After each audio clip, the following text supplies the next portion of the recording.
On this episode of ResiWeek, Savant buys GE Lighting and CEDIA Expo goes virtual. All this and more on this episode of ResiWeek. The network for the AV industry. What are you listening to? This is AV. This is AVNation. This is AVNation. This is ResiWeek episode 226. Richie's been here a while. Support for AVNation is brought to you by Access Networks and by Peerless AV, driving technology through innovation. Welcome to ResiWeek. This is your weekly wrap-up of all the latest news and stories for the residential AV industry. I'm your host, Matt D. Scott for AVNation.tv. And this week, we have a fantastic panel of guests, including a bunch of my good friends. First of all, we have Paul Williams. He is the General Manager of Product Management and Growth at GE Lighting. How are you, sir? I'm doing great. Thanks. Pleasure to be on the show. Thanks for the invite. Thank you so much for joining us again. We have my good buddy, Richard Fregosa. He is the principal at Fregosa Design. How are you, sir? Mellow West Coast greetings. It's good to be here. It's actually really cool to have this group of guests. I'm excited about this one, man. This one's going to be a good show. I'm super pumped about it. And last and not least, we have Alex, the founder of Josh AI. How are you, sir? Very glad to be here. Although that's a loaded question. How am I with a pandemic and cities on fire? I mean, things are getting real right now, but I'm glad to be on the show with you guys. Well, we're going to kind of zone out from all of the craziness that's going on right now and talk about a little bit of not craziness, but exciting times within the channel. We're going to kick this off with a story that kind of, I gotta say, dropped out of kind of nowhere for me. I was not expecting this at all, and I'm very excited about it. Specifically is one of the reasons why we have Paul on. Savant Systems, this came out on the 27th. Savant Systems has acquired GE Lighting. Of course, you know Savant Systems from our channel, if you're within the channel, and you've probably heard of GE Lighting. They're kind of a big deal. They've been around for a while. This is one of those, as I said, this kind of came out of left field for me. I did not see this. I was not expecting this, but I am really excited to see where this goes. We're referencing a story that comes to us from Residential Tech today on this acquisition. There is also a really good interview with one of the key folks from Savant. But Paul, let's kick this off with you. That makes the most sense. Of course, this is a huge deal for GE Lighting, but it's also a massive deal for Savant. You have obviously been in the channel for quite a while, and you've got some history on the control side and obviously the lighting side. What is this going to mean to Savant in the channel? I don't think it's going to be a massive change for the general consumer who buys a GE dumb switch or light or smart switch at a big box store. But what is this going to mean for the channel to have that GE brand kind of become synonymous with smart home? Yeah, I think it's a big deal, even from the residential shelf all the way through that professional dealer.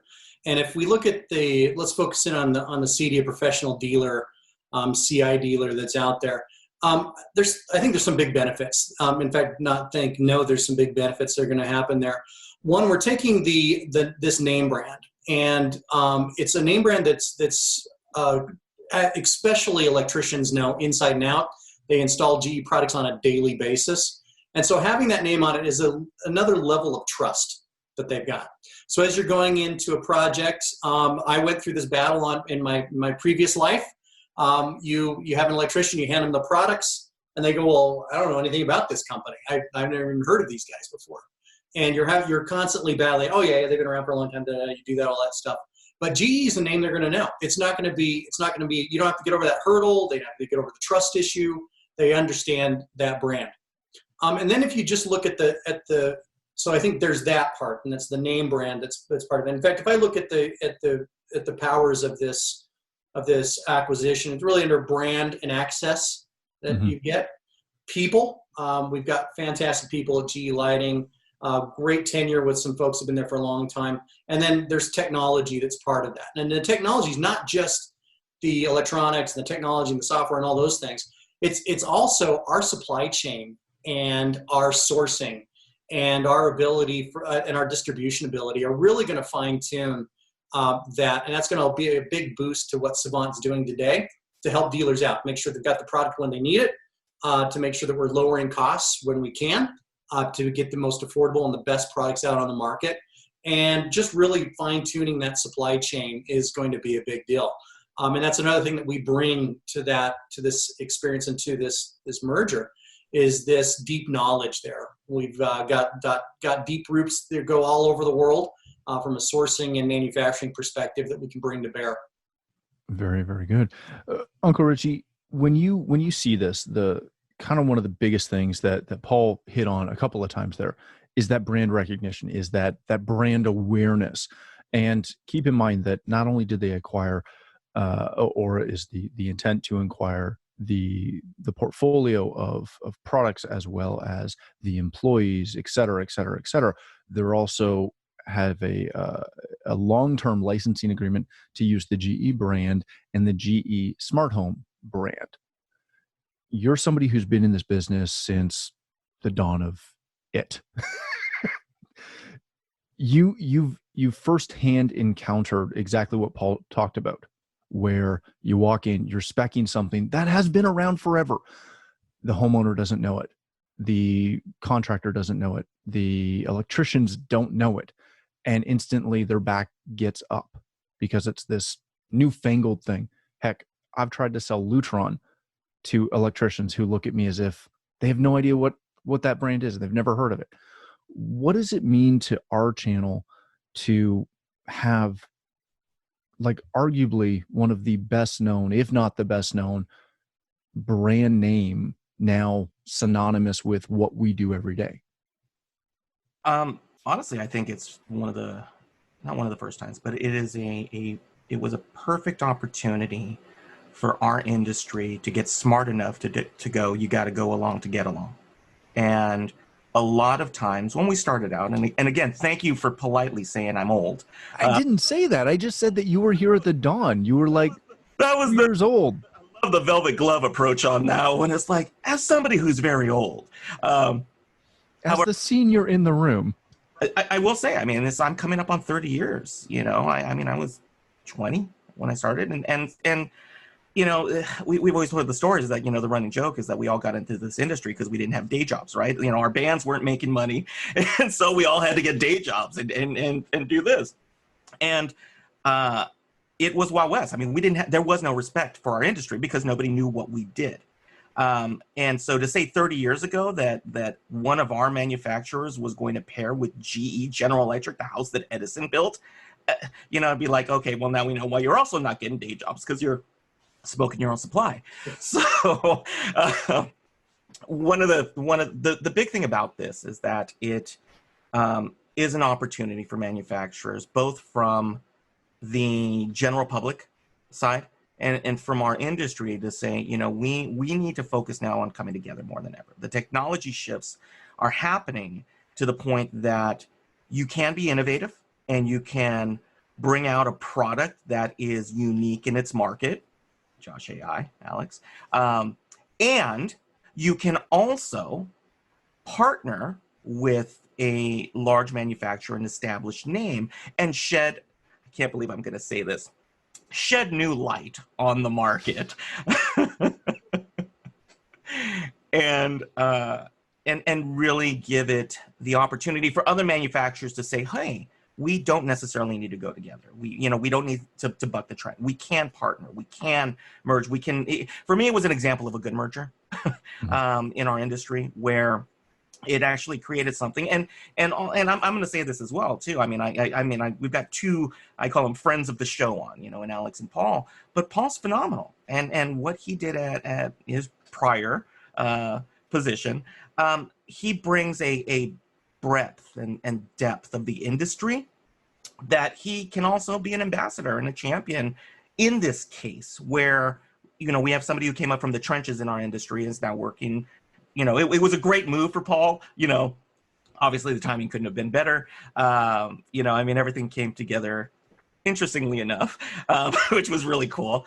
But I think that I'm excited in what it means in terms of our industry being able to say, we need to reach out, and more importantly, other manufacturers being able to say, this is a viable concept. A large manufacturer who didn't necessarily understand the market, we can point to this, and it's everything. It always comes down to somebody's got to be first. Mm-hmm. And to me, this was an example where they went, yeah, this is something that the company can point to and say, yeah, this was the first one, and this is what started the process. So, again, like I said, I'm excited, not necessarily for the technical side of things, because technically it's still all the same. But from the perception standpoint, it just changes the tone. Very good. Alex, one of the things that Paul touched on that I saw in a couple of the articles about this, but also just find really, really intriguing from the manufacturing standpoint. When you see this kind of partnership come together, or this acquisition come together, and you look at that distribution chain and sourcing chain that GE has, which is not to say that Savant does not have a top-notch sourcing and distribution chain as well, but is there going to be, can you foresee a lot of crossover between those two, or are they going to, in your mind, is that going to be a tough thing to do? Or is all of a sudden, will you go into your local electrical distribution house and see Savant smart home products? I mean, I'm kind of laughing, thinking that Paul has a lot more inside information, probably stuff he shouldn't and can't share with us. Which is why we don't ask him that question. From my viewpoint, it's an interesting question to think through, because this entire industry, from my vantage point, is about partnerships. It's about integrating with other brands that have great reputations, that you bring each other up, all, ships take advantage of the rising tide. And I think this is going to be a really exciting and really interesting, shall we say, partnership. It's really an acquisition, Savant buying GE Lighting, but really a partnership of brands that we don't know exactly how it's going to roll out. I know more traditionally in tech, when you see Facebook or Microsoft acquire someone, there's often a lot of skepticism that they're not going to integrate very well. They're slowly going to destroy the brand. Things ultimately don't usually work out. I mean, you've got competing brands within Google and Microsoft's platforms that ultimately do the same thing. And that's often because of acquisitions in large companies that are a lot less sort of easy to control. In this case, the fact that Savant, a smaller company by headcount, is acquiring a larger company in terms of many, many more people, I think there's better hope. There's better hope that they'll be able to align on distribution and manufacturing and even just core policies. But if I were to find out 2 years later that never happened, I wouldn't really be surprised, just because of other industries, how hard it is to commingle, just cultures and everything. I will say, though, that I don't think most integrators and parts of the value proposition, the value chain, and what we do understand how complicated building hardware really is. You've got the design, the R&D, the engineering side of things. You've got, the early sort of distribution, the prototyping, the engineering, the manufacturing, scaling up, making sure your quality control is in check, making sure that, you're not shipping faulty product, the whole just return policy when you do have bad product. There's a lot that goes into it. And these are things that Savant has had to figure out for many, many years, probably with a number of different manufacturing partners. And I imagine GE Lighting is going to offer just insight, decades and decades of insight into ways to make that more efficient. So ultimately, I'm excited. I think about it not too dissimilar from when Lutron bought Ketra, with the roles sort of in reverse. In that case, Ketra had some great technology, but I think they were struggling with, how do we scale up? How do we keep quality in control? How do we, build the right distribution arm? And in that case, Lutron was really able to help with a lot of those pieces. I think this is going to be really interesting, where Savant is the acquirer, but I think there's going to be aspects that both companies help teach the other. Yeah, very good. I will say, as somebody who's followed Savant from the press side and the integration side for a couple of years. If anyone could do it, it's Savant. They're very forward thinking when it comes to not only acquisitions, but just how they run their business. They run it a little bit different than everybody else in the channel. All right, gentlemen, let's move on to our next story of the day. The one that no one really should be surprised at, with the exception of Mr. Bronner, who was convinced this was going to happen. CEDIA Expo announced on the 28th, just a couple of days ago, that they are canceling the CEDIA Expo 2020 in Denver, Colorado. Now, keep in mind, just for clarity, that CEDIA Expo was canceled by technically Emerald Expositions, or Emerald now, because they own that trade show, but in partnership with CEDIA. Long and short, it's over. It's done. We ain't doing it. But the highlight of this is that they are going to transition and do a virtual event, which again will take place and launch in September, and will include session panels with hot topics and keynotes and product discoveries and networking opportunities and an interactive expo hall. It'll be interesting to watch how that plays out. We will obviously be a part of it as AVNation, as I will as my own company, as will the two gentlemen that are manufacturers here, will likely participate in some form. But because they will be participating in a completely different manner than Uncle Richie and I normally do when we go to the show, I do want to start with Uncle Richie before we get to the manufacturing side. Richie, you've probably gone to these for decades. This whole show is not, hey, how old is Uncle Richie, even though you just had a birthday. It's just playing out that way. You were honestly one of the first people I met at Expo who took me under their wing and took me around to see the booths I needed to go to, talk to the people I needed to get to know, from even Alex. I want to say that Richard was the first person to introduce me to your company.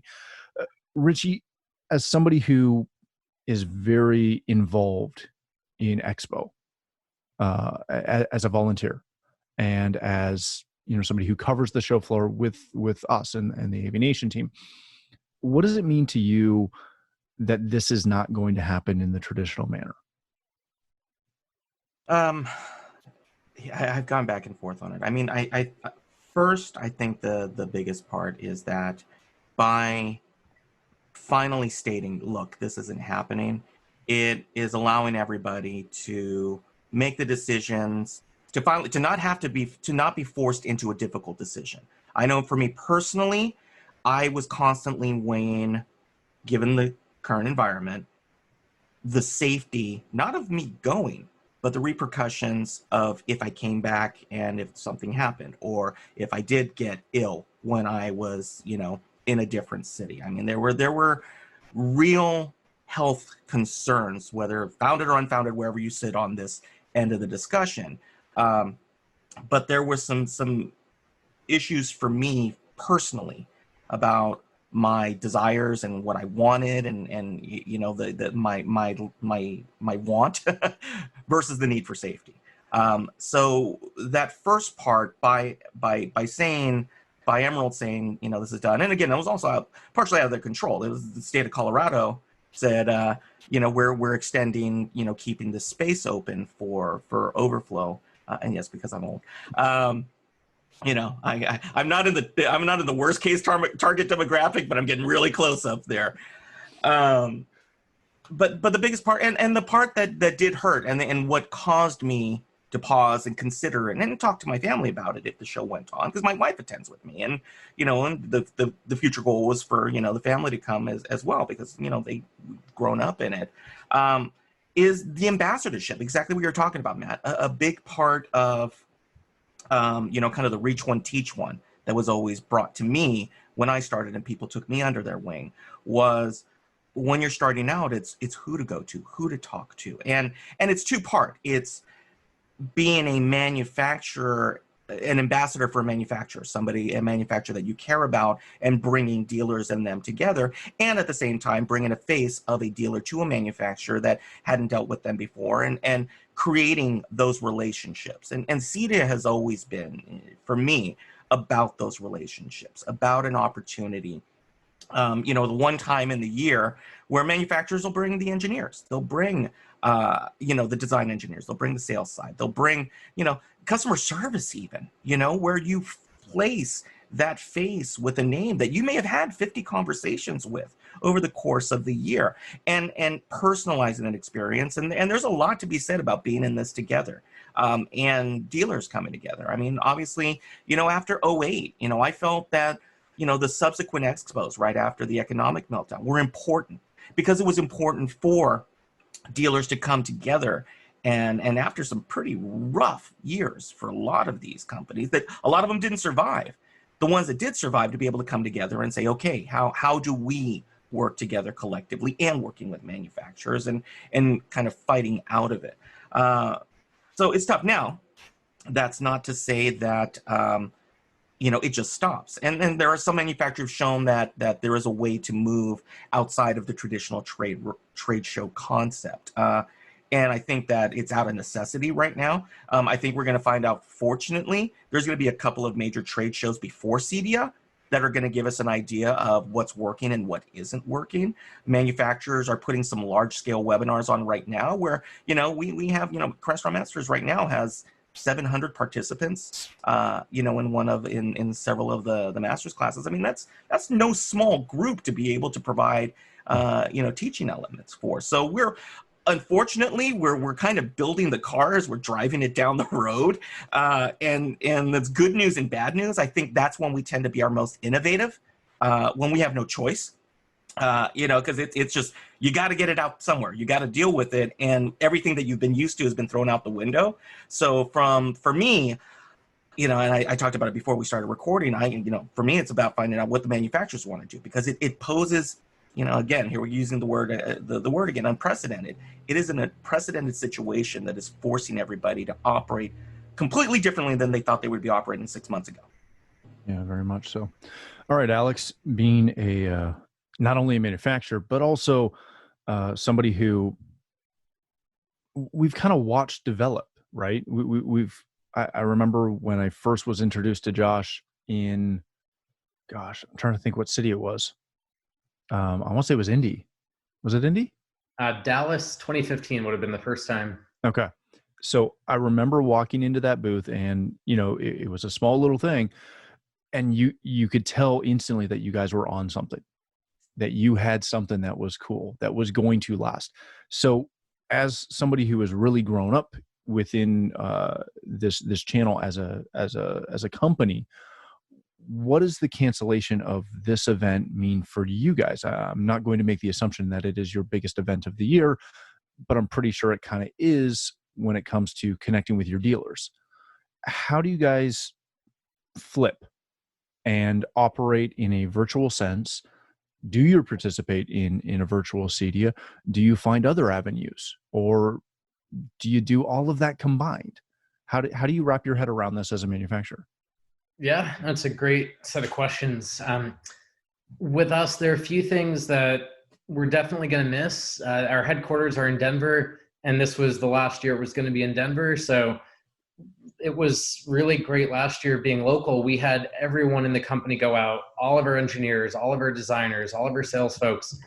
And more than just the interactions we get to have with the community, I love when our team gets to interact with dealers and talk to customers and really see the excitement.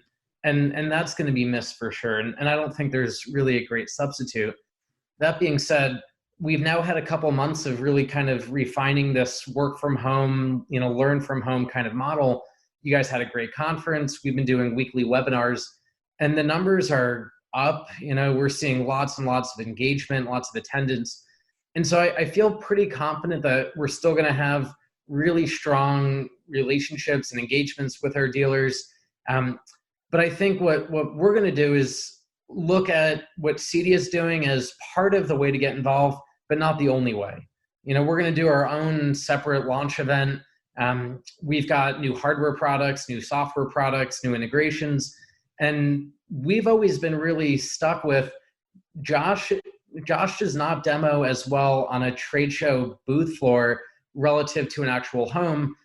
And so the plan right now is to really come up with, let's deck out a kick-ass home. Let's install Josh the way it's meant to be installed. Let's get the right products that we really want to show off the integrations for, and give a very good virtual demo, virtual sort of keynote, if you will, of this is how you should be working with Josh. This is what it's capable of doing. This is what it's like in a real home. And I'm actually really excited about that. I think there's some real advantages that we wouldn't otherwise get to have. That being said, you're well aware, we're very social. We host events, we go to events, we go all out. CEDIA, as you assumed, is our largest event of the year in terms of just marketing dollars and effort. And it's definitely going to be sad not getting to do all of what we usually like to do. That being said, we've had some interesting opportunities as we explore the savings of not deploying all of that capital to Expo. Now, it doesn't mean that we just are sitting on this cash, don't know what to do. And, we've had various vendors in the industry hitting us up saying, hey, without Expo, I'm sure you've got a lot of cash. You should buy ads here and sponsor this, and, trying to get us to do all sorts of stuff, which, we want to support as much as we can, but we always need to make sure there's a really clear ROI with these things. I will say, outside of the Josh component, full disclosure, I am on the CEDIA board. Do not speak for CEDIA. That's not at all where I'm coming from here. But just as an individual, I was relieved when Emerald decided to cancel the show officially. I felt like we're definitely not going to have the vaccine. Lots of events shortly before and after being canceled. The travel was scary. The idea of having even just hundreds of people in closed environments, I think is not a great idea right now. And I also know a lot of dealers who are just struggling in terms of lost revenue, been dealing with, COVID. And I think this is not necessarily the right time for this type of event. I do think tech summits will be interesting if those can come back and start doing more local events. But I think going digital is the right call for everyone. And I think it's going to be really successful just in ways that are unlike past CEDIAs.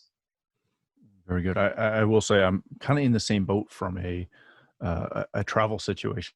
As much as I would have loved it to go on, and I'd love to see all of our industry friends and peers and meet all the vendors and all that fun stuff.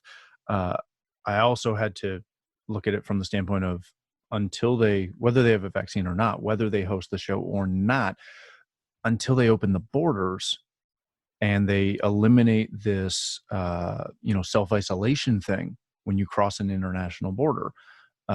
If I can get across, but if I even cross the Canadian-US border right now, I'm stuck 2 weeks isolating in the US before I go to anything. And then when I get home, I'm stuck with 2 weeks of isolation where I can't go anywhere or do anything. So if they were to hold it and I were to come over, I'm stuck for like 5 weeks, not doing anything. It's crazy. Paul, you've obviously been on the manufacturing side as well of this conversation, but with some bigger vendors, we'll say. What is the loss of shows like this do to the large scale vendors? Is it the same carbon copy of what Alex is dealing with Josh? Is it different? Is this something where I have heard from a couple of manufacturers that they have no desire to participate in a virtual event of this scale for a multitude of reasons. How do you look at this? How do you plan this going forward? Yeah, it's a good question. We're finding ourselves in kind of a different world here. If you would have asked me many things about today, and in certainly the recent days, if I backed myself up to got my Wayback Machine and went back 4 months ago, I would have never anticipated we'd be where we are today in many, many ways. And CEDIA is just one of those additional things, CEDIA Expo. So when I received the news, I wasn't terribly surprised. I think that it's expressed by Alex and Richard that if it had gone on, people were going to have to make a tough decision. You were going to have to decide, is my own personal safety, my family's personal safety worth the business of going in there? Manufacturers are going to would have made the same question too.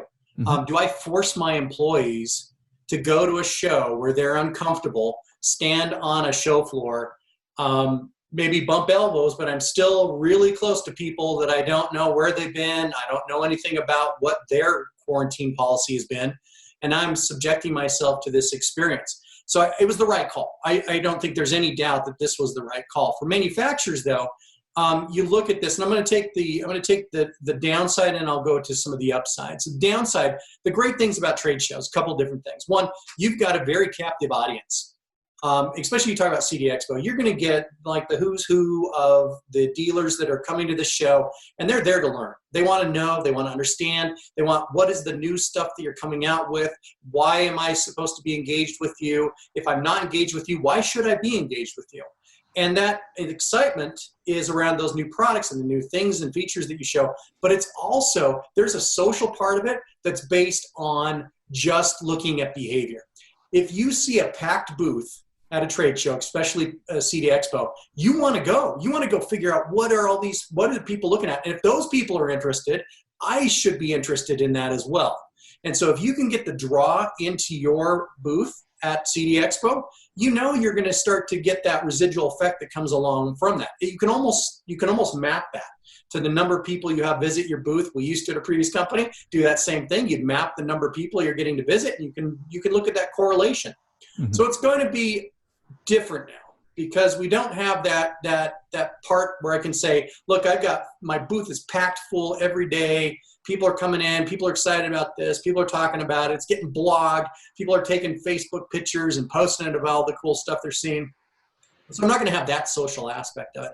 Not only that, but then there's that interaction that the dealers have with each other too. It's a great learning experience for dealers. I'm all about community, especially the CEDIA community. And we've talked about on previous shows about some of that before. But that community of having people say, hey, have you seen anything cool at the show? And the number of those interactions I hear at a CEDIA Expo are amazing too. It's like, oh yeah, you got to go down and go check these guys out. They've got this new thing that you got to see. Have you seen it yet? And it's like, no. Get down there and take a look at it. And we're going to miss out, I think, on that. And I'm hoping that the tools that we come up with, as Richie said, we've got this. We're building the engine around it. It's more like a jet that we're flying, and we're rebuilding engines on it as it's flying along because it's moving really fast. And the thing that we're going to have to figure out is what does this virtual world look like? And it's something we even at GE. So our big show, not necessarily CEDIA Expo, but CES is, and CES has not made any announcement, but I can guarantee if they have a show, it's going to be poorly attended. I mean, you just think about people not wanting to put themselves in danger. You got people from all over the world there, 65 countries, 180,000 people normally. Even if you do go, it's going to be sparsely attended. So in any case, we were going to have to come up with something virtually. And so we've been already putting a lot of thought process in the last 3 or 4 weeks about what does that look like? What is a virtual booth? What's a virtual experience? How do I take somebody through what we're doing today?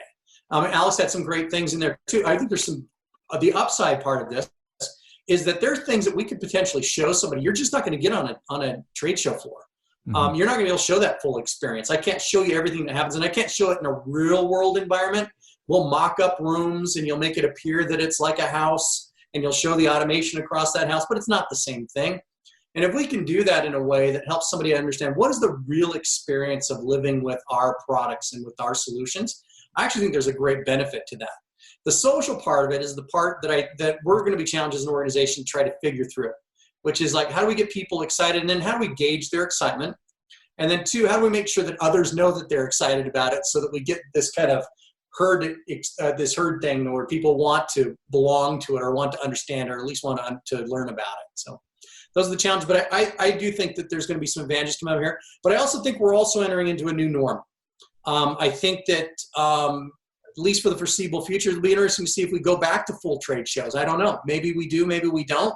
Maybe that they're not as important as they were. Maybe these tools that we come up with allow us to be able to do things more virtually.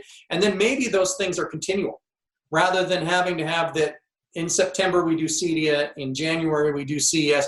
Maybe something that like expands through the year, and we've got these events that you can go to. Maybe there are seminal events, but then there's a bunch of other events that help drive people and behaviors. Well, let me just ask a panel question then. When do you think is going to be the next full-scale industry event? Is it going to be CES? Is it going to be ISE? Is it going to be Avixa's, Infocom 2021? Is it CEDIA in 2 years? I think, unfortunately, that's going to be a science question as opposed to an industry question. I think that until attendees feel that their personal safety can be assured, everybody's going to pause. I know I would. Again, it goes back to what you want to do versus what is the responsible thing to do.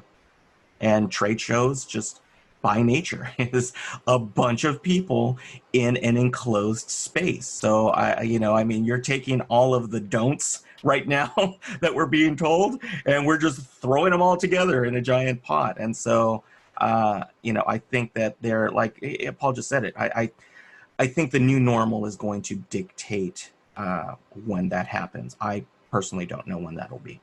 Yeah, just to give a little bit of a timetable, the earliest that I think we could see a vaccine would be March, and that's absolute earliest. That assumes that the vaccine is somehow immediately available to everyone and that it actually works. Yet we know the flu vaccine doesn't work on everyone. There are different strands, takes time to distribute. So my guess is mid to late 2021 is the soonest I would think it could happen.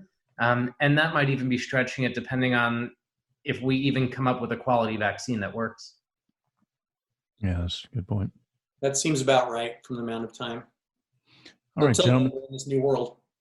It is a brand new world, just like an Aladdin song. All right, gentlemen, let's leave it there. Thank you so much for joining us. Richie, if people want to connect with you, learn more about Fregosa Design, where can they do that? You can obviously type my name into the interwebs and several things will show up. One of them, probably the fastest, would be Twitter at @rfregosa. You can also find us at fregosadesign.com. But as I say, always the place where I would love for you to find me, most importantly, would be here on the AVNation suite of shows. Obviously here on ResiWeek, I love being here, but also with my good friend Steve Greenblatt. We have a great show on the control systems industry called The State of Control. But by supporting the show and by supporting the sponsors, most importantly, that'd be the best way to show Uncle Richie some love. So if you want to give me a belated birthday present, come to the site. Very good. Thank you, my friend. Alex, sir, if people want to connect with you, learn more about Josh AI, where can they do that? Yeah, best things right on the website, josh.ai. And you can always reach out to me directly as well, alex@josh.ai. Beautiful. Thank you, sir. Paul, thank you so much for joining us. Again, congratulations and all that fun stuff. If people want to connect with you, learn more about GE Lighting, where can they do that? So to learn more about our smart home products, go to cbyge.com. And that'll show you what we've been doing in the smart home, something I've been building with our team over the last couple of years. You can see what we've got going on there. Also gelighting.com. And I'll put in a plug for Savant.com since we're going to get there soon, end of June. So three places, learn more about what we got going on. And if people want to reach out to me personally, paul.williams@ge.com. Excellent. Thank you, sir. Thank you all for joining us today. If you'd like to connect with me, you can find me on Twitter @MattDScott and pretty much every other social platform. But more importantly, please stop by AVNation.tv, where you'll find this show as well as a wide variety of our other shows with all the verticals that we cover. When you visit the website, please take a moment to check out our supporters. We are extremely thankful for their support and ask that you support them as well. Thanks again for watching. That's all the time we have for this episode of ResiWeek.